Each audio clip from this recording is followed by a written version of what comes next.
Good evening. 8 men have been cleared of murdering 3 friends who were knocked down by a car during last summer's riots.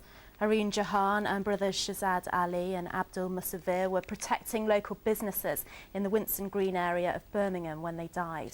Today, the Independent Police Complaints Commission has launched an inquiry after the senior investigating officers lied during the trial. Our correspondent Kate Fisher has our top story. Joy and celebration for the 8 men cleared of 3 counts of murder. For the families of those men who've spent 11 months wondering if they face a life sentence, relief.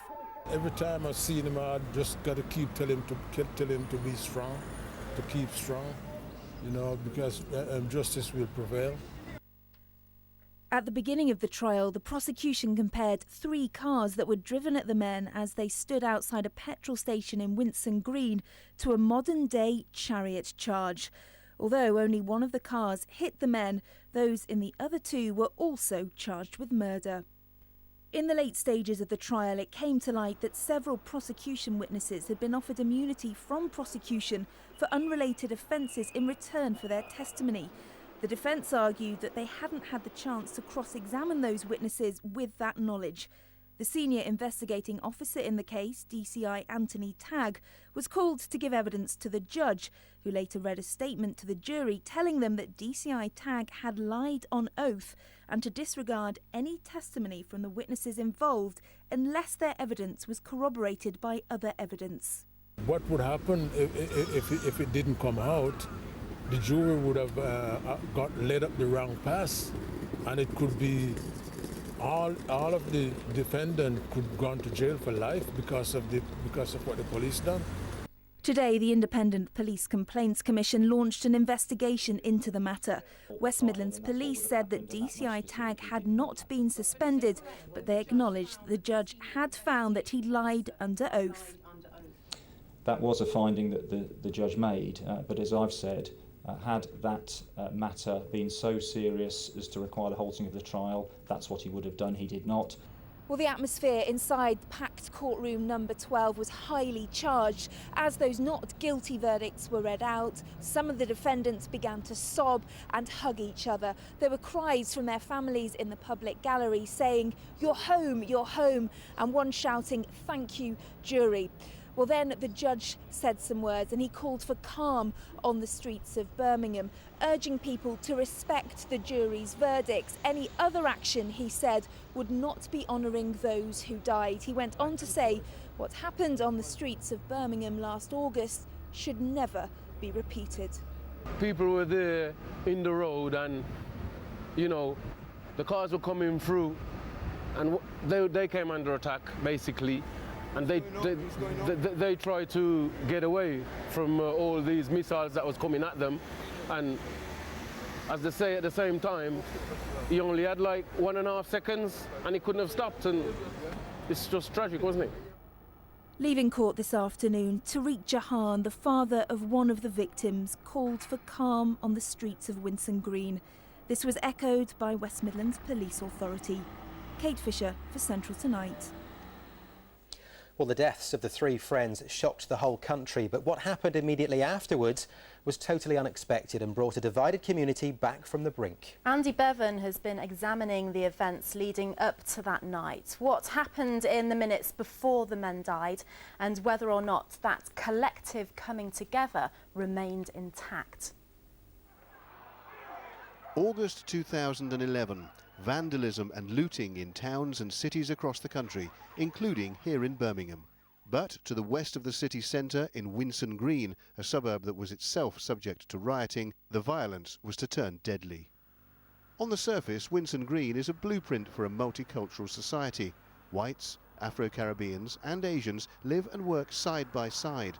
But once in a while, community differences open up and the ethnic groups retract to their own corners. In the late afternoon of Monday, August the 8th, this petrol station on Dudley Road was attacked and robbed by a gang throwing bricks and crates.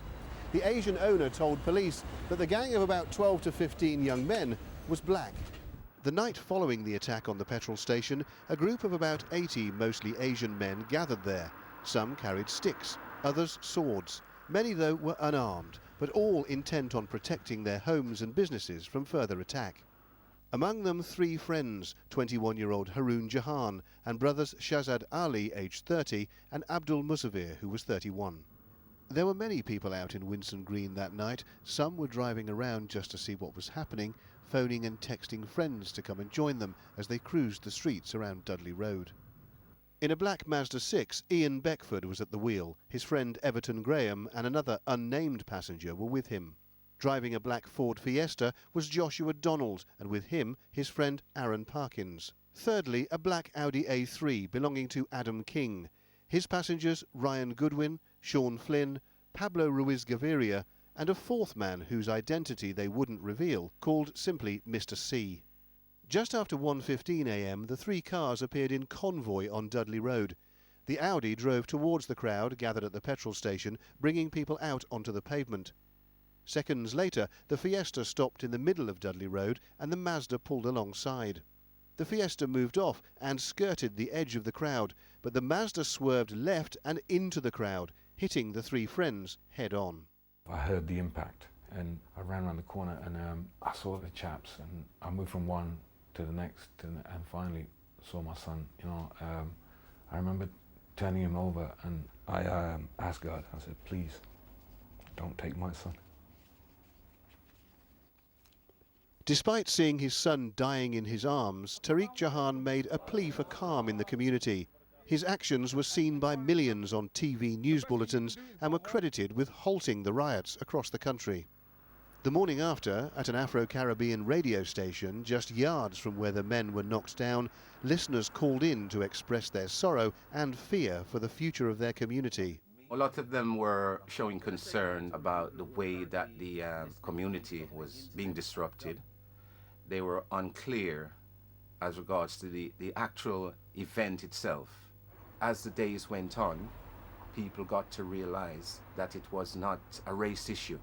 And local Asian station Sangat TV began to report a coming together of ethnic groups united in horror. Don't let anybody else be killed, right? Stop, think what you're doing. Parents, if you've got your kids and they're out at night, get them back in. After this incident, I saw people from all different backgrounds coming together. The people from, whether they were Asian Muslims, Asian Sikhs, Hindus, Christians, whether they were British white, whoever, Afro-Caribbean community, everybody, they were just coming together, which was good to see. 5 days after the deaths, tens of thousands attended a peace rally in nearby Summerfield Park, where a minute's silence was held for the 3 men. It seemed a meaningful way to pull together the strings of diversity in Winson Green, but almost a year on, one community activist says promises made by politicians have proved to be empty. We had people coming in promising so much to do for the local people, especially the young people in this community, but it seemed to have all evaporated. There are still the same kind of passions, emotions amongst young people in this community as there were before. Life goes on in Winson Green. Occasions like the carrying of the Olympic torch down Dudley Road help bring the community together. Pockets of tension do still exist, but residents prefer not to discuss those publicly. What does unite the community here, though, is a sense of anger that there's been, in their words, no justice for the 3 men who died, even though their tragic deaths put an end to some of this country's most troubled times. Andy Bevan, Central Tonight. In other news, a metropolitan